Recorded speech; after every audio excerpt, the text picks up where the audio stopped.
I swear I never thought I'd see a grown woman handcuffed on my front lawn, screaming about community standards while the flashing red and blue lights reflected off her HOA badge. But that's exactly how it ended. And the crazy part? It all started with something as small as a garden. You could say Oak Ridge Meadows looked perfect on the surface. Perfect lawns, matching mailboxes, neighbors waving with that tight plastic smile that hides all the judgment underneath. But behind those manicured hedges and white fences, this neighborhood had a pulse. An ugly one. Rules ruled everything here. Even how long you could leave your trash cans out. Even the color of your door. And if you broke those rules, the HOA made sure you paid in fines, humiliation, or worse. I moved in thinking I'd found peace. My wife needed quiet, and I needed a fresh start. The neighbors seemed nice at first. Cookies, fake compliments, polite small talk. But the warmth didn't last long. The HOA president, Mrs. Clark, had that kind of smile that didn't quite reach her eyes. She noticed everything. The small crack in my driveway. The slightly off-white color of my fence. The nurse who visited my wife 3 times a week. At first, I thought it was just curiosity. Then came the letters, the warnings, the fines, violations that didn't even make sense. And when I tried to reason with them, it only got worse. The whispers started, the sideways looks, the board meetings where I wasn't invited, but my name kept coming up. They wanted me out, and they weren't shy about showing it. Something about this neighborhood, something about them, felt coordinated. Like every smile hid a secret agenda. Every act of kindness was bait, and every warning was a test to see how far they could push me before I broke. But I didn't break, not yet. Because the night they crossed the line, I decided to push back. Hard. You ever wonder what happens when the people who think they have all the power finally meet someone who's done playing nice? Keep watching, because what happened next turned this perfect neighborhood into a war zone, Oak Ridge. Meadows looked like the kind of place you'd see in a glossy real estate brochure. Quiet streets lined with maple trees, every lawn trimmed to perfection, and driveways that gleamed like they'd just been pressure washed that morning. The kind of neighborhood that promised safety, peace, and polite neighbors who waved when they saw you pulling into your driveway. But what those brochures never showed you were the eyes, always watching, always judging. When my wife and I first drove through the iron gates, I remember thinking it felt almost too perfect, like the place had been designed to hide something underneath all that order. The houses looked identical, painted in the same beige palette with stone accents, approved by the HOA. Even the mailboxes were lined up with surgical precision. Every yard was a competition. Roses pruned to geometric perfection, mulch always fresh, no stray leaf daring to touch a driveway. You could practically feel the pressure to fit in before you even signed the paperwork. Still, after years of apartment living, we were ready. My wife, Ellen, had been sick for a while. Autoimmune issues that drained her energy, made her body unpredictable. We needed a quiet environment, a community that didn't have the chaos of city life. Oak Ridge seemed like a sanctuary. I told myself the HOA rules were just there to keep the place nice. I had no idea how far nice could go.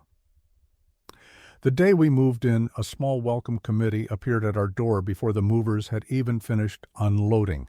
3 people, Mrs. Clark, the HOA president, with her lemon-yellow cardigan and clipboard clutched to her chest, her husband, Bob, who stood behind her nodding like a backup singer, and Linda, the self-proclaimed neighborhood ambassador, whose smile could freeze over boiling water. Welcome to Oak Ridge Meadows.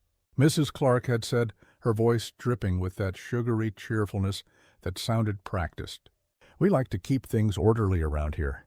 You'll find a copy of our community bylaws in your welcome packet. Please take time to read it carefully.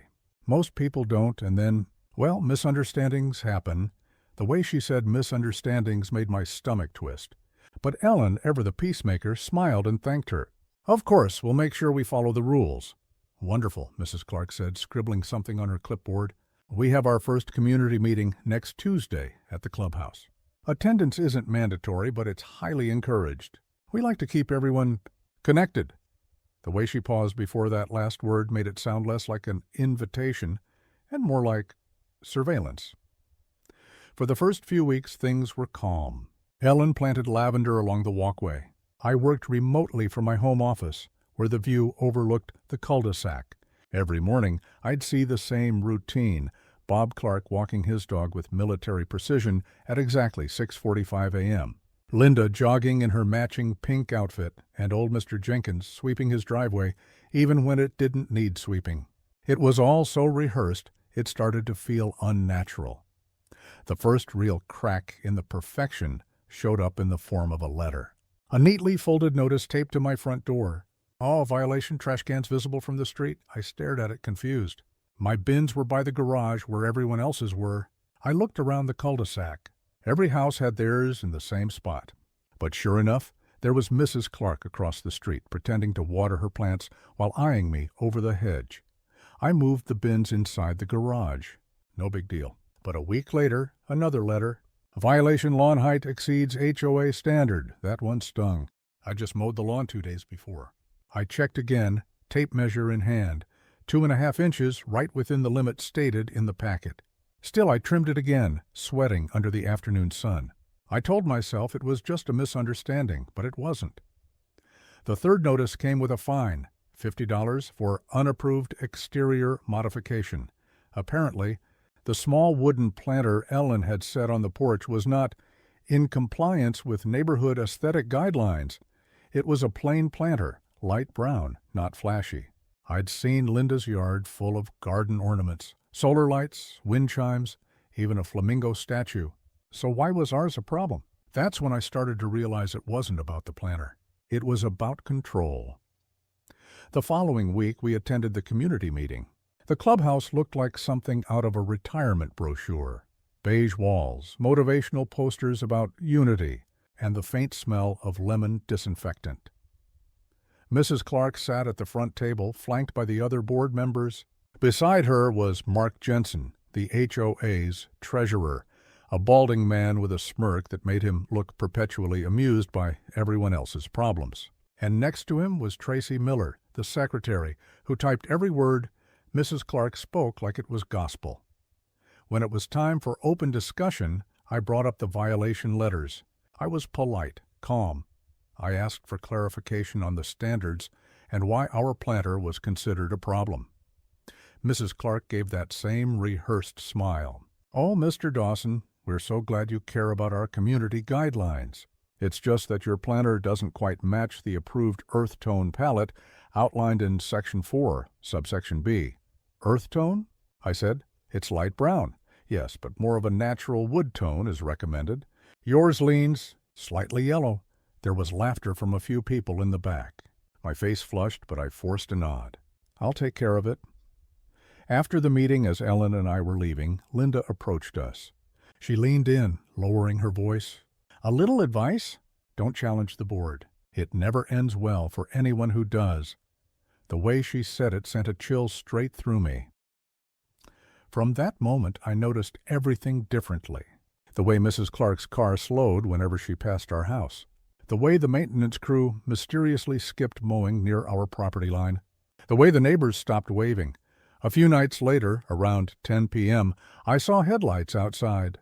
I peeked through the blinds and caught someone taking pictures of our house, flash after flash cutting through the darkness. I ran outside, but whoever it was sped off before I could catch a glimpse.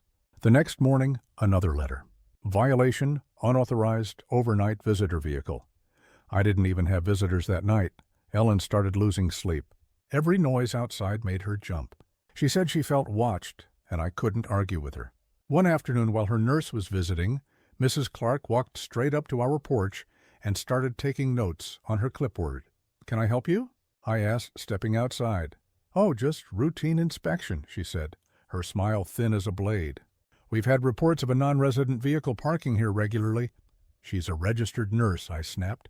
"My wife's medical care is not your business." Her smile didn't falter. "Everything that happens within this community is our business, Mr. Dawson.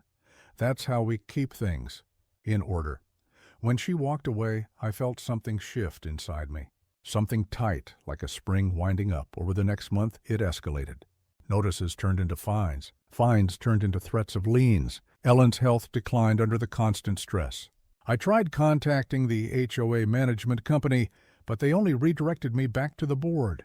It was a closed system. Mrs. Clark controlled everything. The neighbors stopped talking to us entirely. The once friendly couple next door avoided eye contact. Someone threw our mailbox open one night, scattering our letters across the street. And when I went to pick them up, I found a flyer tucked under the door of every house except ours. HOA Appreciation Day, celebrating community unity. I wasn't invited. That's when I started keeping notes. Dates, times, pictures, everything. I installed a small camera by the porch, nothing illegal, just protection. Because by now I knew this wasn't just about rules. It was personal. Ellen begged me to let it go. "It's not worth it," she said. "We'll just pay the fines, follow the rules." But I couldn't. It wasn't just about the planter anymore. It was about how easily people could twist a system meant for fairness into something cruel, something weaponized, and deep down I had a feeling that if I didn't fight back soon, they wouldn't stop until they broke us completely. I didn't know it yet. But the line between petty neighborhood politics and full-blown warfare was already starting to blur. And Oak Ridge Meadows, this perfect, peaceful community, was about to show me just how dark perfection could get. By the time summer rolled around, Oak Ridge Meadows didn't feel like a neighborhood anymore. It felt like a battlefield disguised in flowers and picket fences. The HOA board had gone from being an annoying background presence to something darker, something organized. Every week brought a new letter, a new accusation, a new fine. It was like clockwork. They wanted me to break, and they were taking their time doing it. It started small, the way all traps do. A friendly reminder about my mailbox needing a fresh coat of paint. Then a notice about improperly stored gardening tools, referring to a shovel leaning against my fence for half an hour. It didn't matter what I did. They were watching, waiting for something, anything to use. I tried reasoning with them, sent polite emails, called the property manager. Each time, the response was the same sterile message. "Please refer to your HOA agreement. Compliance ensures community harmony." Harmony? That word had started to sound like a threat. Then came the fines. First $50, then $100, then $250, each one stacked neatly in official envelopes with that same bold red header, Notice of Violation. When I asked for proof, they said it was documented by visual inspection. No photos, no witnesses, just Mrs. Clark's word, and that was all the HOA ever needed. I started to notice patterns, small, almost invisible acts of sabotage. My garbage pickup schedule suddenly changed without notice, leaving trash cans overflowing for days. The lawn service, contracted through the HOA, began skipping my yard entirely. The sprinkler system mysteriously malfunctioned twice in 1 week. The repairman said someone had tampered with it. When I checked the footage from my porch camera, there she was. Linda, the so-called neighborhood ambassador, crouching by my front lawn at dawn, pretending to tie her shoe while unscrewing the control cap. I brought the footage to the next board meeting. The room fell silent as I played it on the screen, the faint click of her sabotage echoing through the speakers. Mrs. Clark didn't even flinch. When it ended, she leaned forward, smiling coldly. "Mr. Dawson, this meeting is not the appropriate venue for personal grievances," she said smoothly. "If you believe someone is tampering with your property, we suggest contacting law enforcement. However, we remind all residents that surveillance equipment visible from the street may violate privacy guidelines under Section 8. My jaw clenched. "So I can't protect my home?" "Oh, of course you can," she said, scribbling something on her clipboard, "as long as it complies with HOA policy." That night, I received a new violation notice in my mailbox. Unauthorized exterior recording devices. Fine. $300. It was almost impressive the way they twisted everything. The stress began to seep into everything. Ellen's condition worsened. The anxiety kept her awake, the constant letters and unrelenting hostility weighing on her fragile body. One morning, she tried to tend her flowers out front, and a neighbor, Mark Jensen, the treasurer, walked over to remind her that her flower pots weren't uniform in size or placement. He said it in the same tone. "Someone might use to warn of a gas leak. Just trying to help you." "Avoid another violation," he said, smiling like a snake. I didn't even respond. I just turned, walked inside, and closed the door before I did something I'd regret. A few days later, an official letter arrived. Not a violation this time, but a summons. The HOA was holding a special hearing to address ongoing non-compliance and resident hostility. My attendance was mandatory. That hearing was a show trial. Mrs. Clark presided like a judge, with the rest of the board lined up beside her. They listed infractions: faded paint on my fence, improper shrub trimming, parking too close to the curb. I countered each one calmly, even presenting dated photos. They dismissed every piece of evidence without even looking. Then Mrs. Clark said something that made my stomach drop. We've received multiple reports from neighbors about aggressive behavior and verbal harassment. This community cannot tolerate hostility. Who reported that? I demanded. She gave a small, knowing smile. We don't disclose complainant identities for privacy reasons, but if it continues, we'll be forced to escalate. Escalate how? She folded her hands. Liens, foreclosure. You agreed to abide by community law when you moved here, Mr. Dawson. That was the moment I realized this wasn't incompetence. It was a strategy, systematic, deliberate intimidation. They wanted me gone. After that, the neighbors' behavior changed even more. The Millers, who once waved every morning, started pretending not to see me. Kids stopped biking past our house. I overheard whispers. Troublemaker. Non-compliant. Dangerous. Someone had started a rumor that I'd threatened Mrs. Clark during the hearing. It spread like wildfire. Ellen cried one night, saying she wanted to move. I can't live like this anymore, she whispered. It feels like the walls are closing in. I wanted to tell her it would stop soon, that I'd fix it, but I couldn't lie to her. Not anymore. The next morning, I found spray paint on our fence, big red letters spelling, "Get out." I called the sheriff's department, filed a report, but they couldn't do much without proof. Probably kids, the deputy said. Happens sometimes in neighborhoods like this, except I had a hunch. And I was right. A few nights later, around midnight, my motion light clicked on. I peeked through the blinds and saw Mrs. Clark herself standing at the edge of my driveway, clipboard in hand, taking photos. I stepped outside and called out, "Something wrong, Mrs. Clark?" She didn't even flinch. "Routine inspection," she said calmly. "At midnight?" She gave a thin smile. "Community concerns don't keep business hours. That was it." I started documenting everything, every letter, every fine, every incident. I made backups of all my footage, stored copies off-site. If they wanted a war, I'd give them one, but I'd fight by the book. Then came the landscaping ordinance. A new rule passed without community vote, requiring all lawns to use approved turf maintenance vendors.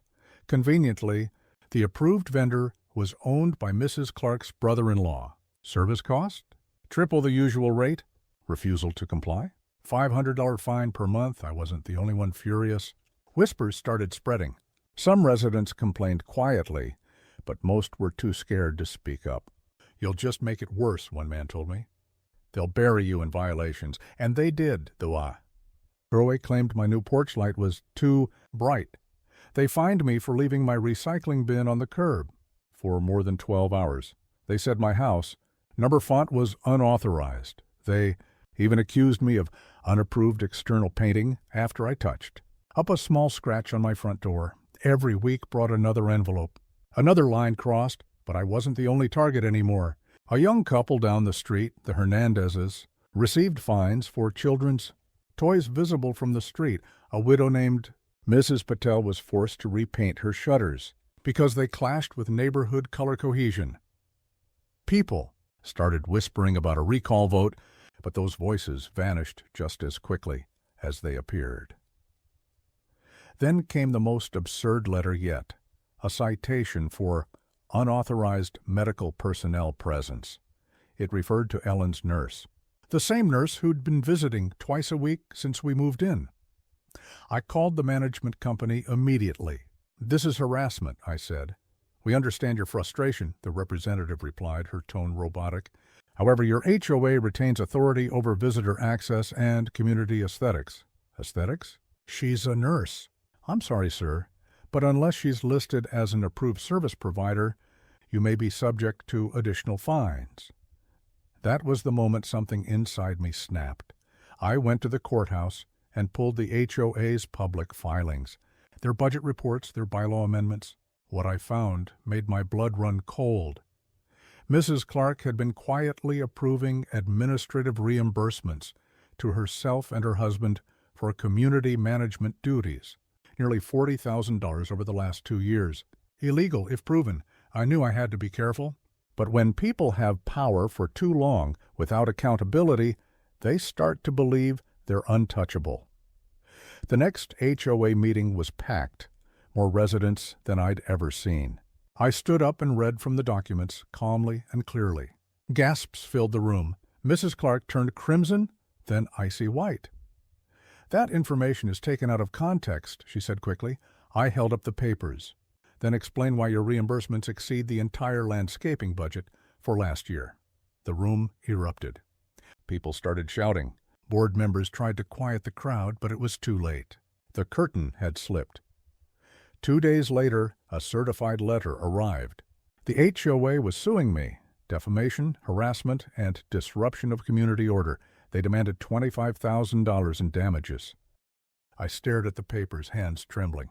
They'd just made their biggest mistake, because what they didn't know was that I'd already contacted an attorney, an old friend from my past life before I'd retired, a property rights specialist who knew HOA law inside out.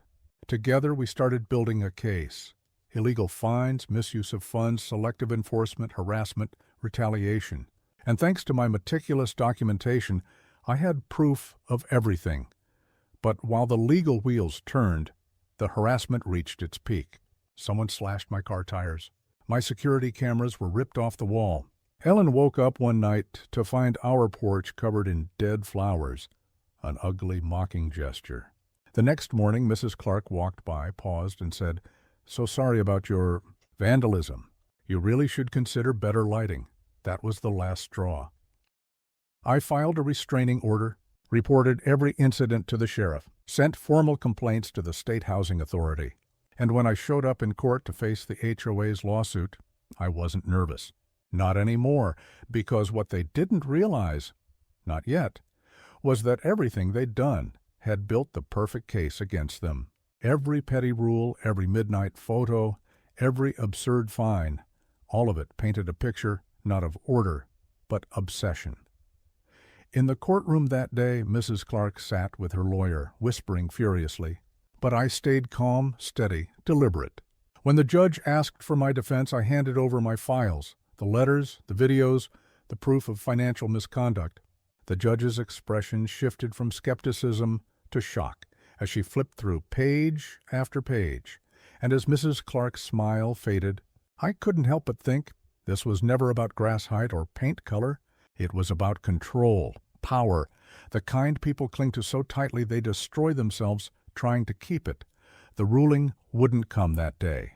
But as we left the courthouse, I caught the look in Mrs. Clark's eyes, not confidence anymore, but fear. She'd realized, maybe for the first time, that she wasn't the hunter anymore, and as the sun set over Oak Ridge Meadows, I knew the game had changed. The board had declared war on me for refusing to bow. But what they didn't know, what they couldn't possibly understand, was that I'd been preparing for this kind of fight my entire life, and I was just getting started. By the time the final hearing came around, the entire neighborhood felt like it was holding its breath.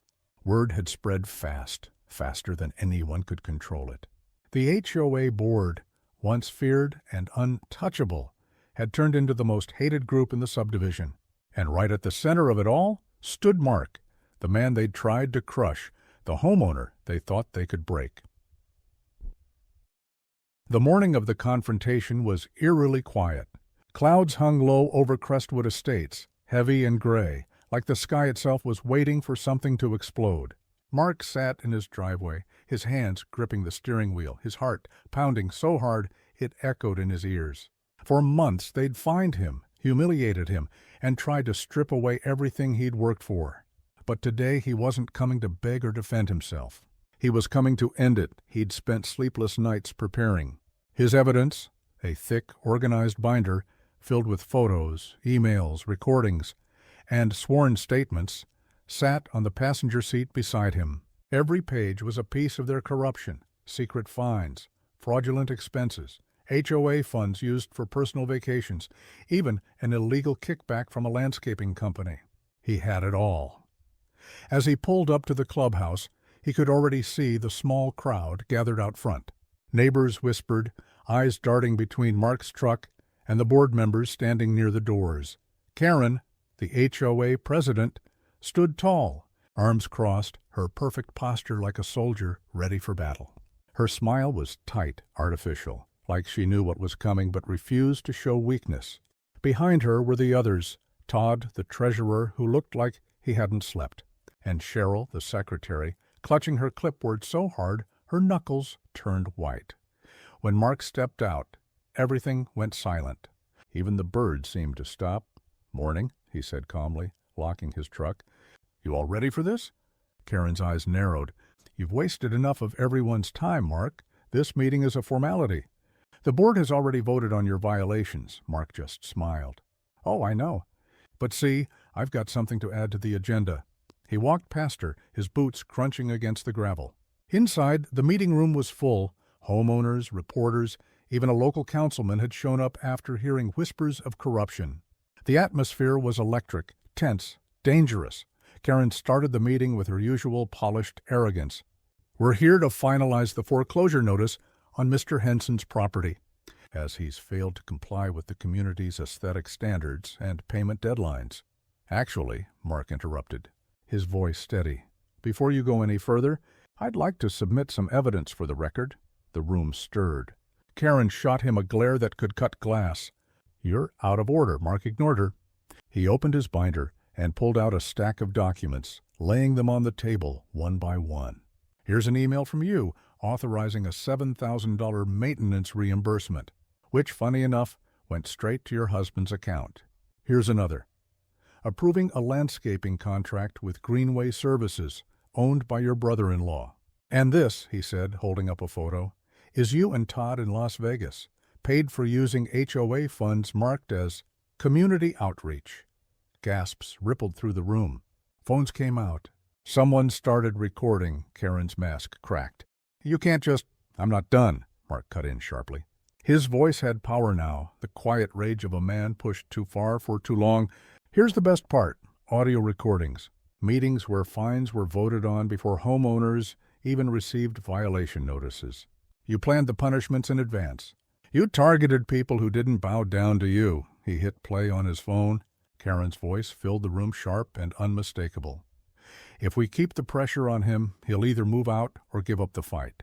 Either way, we win." The room exploded. People shouted. Chairs scraped. A neighbor in the back yelled, "You said that about me, too." Karen's face went pale. Todd muttered something under his breath and tried to stand, but Mark wasn't done. He turned to the crowd, his eyes burning. "For months they've used this HOA to bully, threaten, and extort their own neighbors. They fined me for my nurse parking in front of my home while I was recovering from surgery.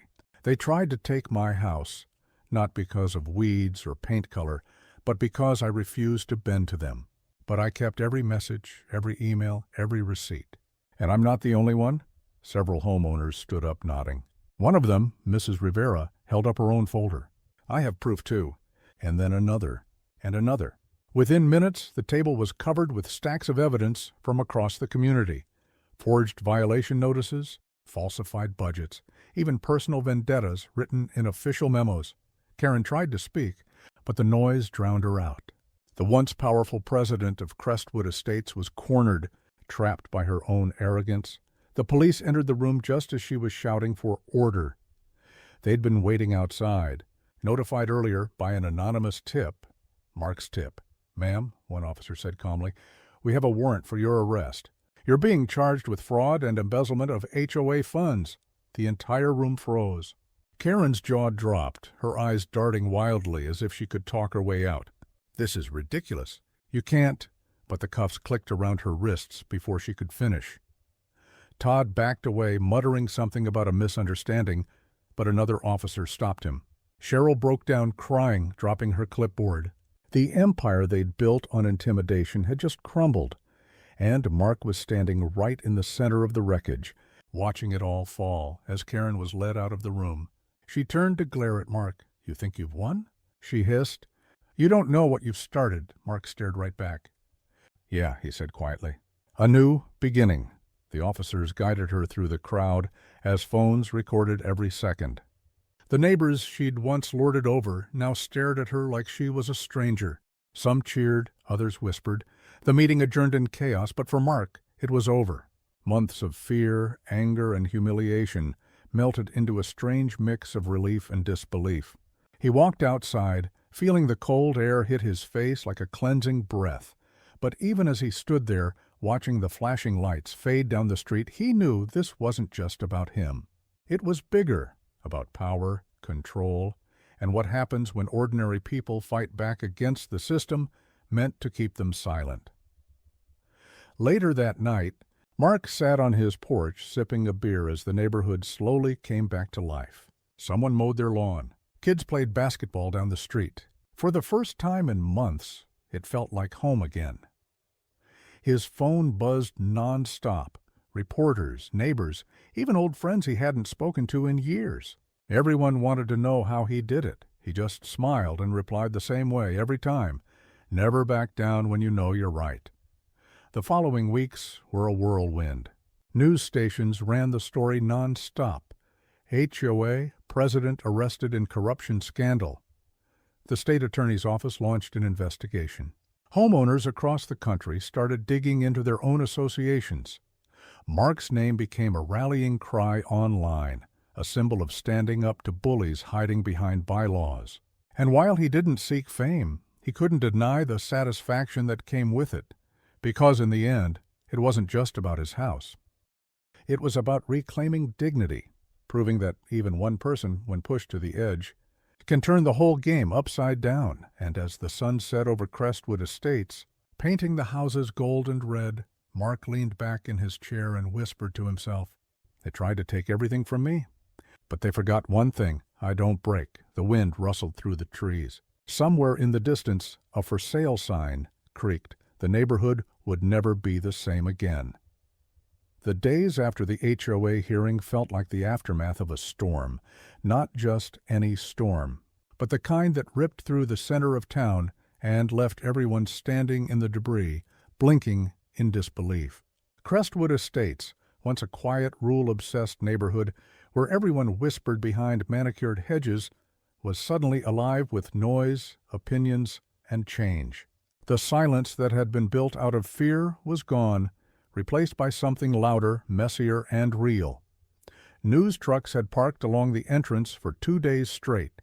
Reporters interviewed homeowners who, for the first time in years, spoke openly about their frustrations, their fines, and their fears. Some trembled as they talked. Others, like Mrs. Rivera, spoke with fiery conviction. "We were scared of them," she said on camera, her eyes glistening. "Scared of losing our homes, scared of being targeted." But Mark showed us what happens when one person says, "Enough." Mark didn't watch the coverage at first. He was tired, physically, emotionally, spiritually. The adrenaline had burned off, leaving behind a strange kind of quiet exhaustion. For weeks he'd fought battles on every front, legal, emotional, personal. And now that it was over, he barely knew what to do with himself. The emails, the threats, the fear, they were gone, replaced by messages of gratitude and support. He sat on his porch that first weekend, watching as neighbors he'd barely spoken to before stopped to wave or chat. Someone brought him a pie. Another dropped off a case of beer. Even the teenagers who used to skate by and ignore everyone slowed down long enough to say, "You really did it, Mr. Henson." But what struck him most wasn't the attention. It was the shift. People weren't hiding anymore. They were connecting, talking about things that had simmered for years. Petty grudges dissolved in the face of shared victory. And for the first time, Crestwood Estates felt like a neighborhood again. The legal process unfolded like dominoes, falling in slow motion. Within a week, the HOA's bank accounts were frozen pending investigation. The Attorney General's office filed charges against Karen and Todd for fraud, embezzlement, and misuse of community funds. Cheryl, the secretary, cooperated with investigators, turning over hard drives and confidential emails in exchange for leniency. What those files revealed stunned even the most cynical homeowners. There were hidden accounts, falsified votes, and years of secret kickbacks from vendors. The HOA had turned into a private kingdom, run by greed and manipulation. And while the residents had suspected something was off, no one had dared to dig deep, until Mark did. At the next community meeting, this time held under supervision of a temporary state-appointed receiver, Mark walked in to a standing ovation. The same people who once avoided him in fear now stood shoulder to shoulder, clapping and cheering. He wasn't a troublemaker anymore. He was the man who'd saved them all. He didn't want to speak at first, but when the room quieted, he stepped forward. His voice, though calm, carried a weight that silenced every whisper. "I didn't do this alone," he said. "I did it because all of you deserved better. We all did, but this doesn't end with Karen or Todd in handcuffs. It ends when we stop letting fear run this place. When we remember that an HOA doesn't own us, it serves us." A murmur of agreement rippled through the crowd. Some nodded. Others wiped their eyes. The new board election was scheduled 2 weeks later. For the first time, it was fair, transparent, no hidden ballots, no intimidation. People volunteered to run, genuine residents who wanted to rebuild the community from the ground up. Mrs. Rivera was nominated as the new president with a unanimous vote.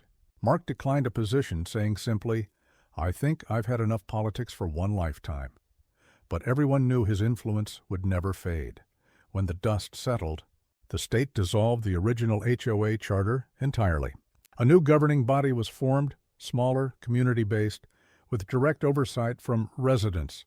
The bylaws were rewritten from scratch, this time with language that protected homeowners' rights instead of burying them. Every fine required a majority vote, and every financial decision was posted publicly. Transparency became the new rule, but justice didn't stop there. Karen and Todd's trial made headlines statewide. During the proceedings, their arrogance evaporated. The woman who once ruled Crestwood Estates like a queen stood trembling as prosecutors detailed every dollar she'd stolen, every rule she'd twisted. When the verdict came, guilty on multiple counts, the courtroom erupted in relief. Mark sat quietly in the back, watching as Karen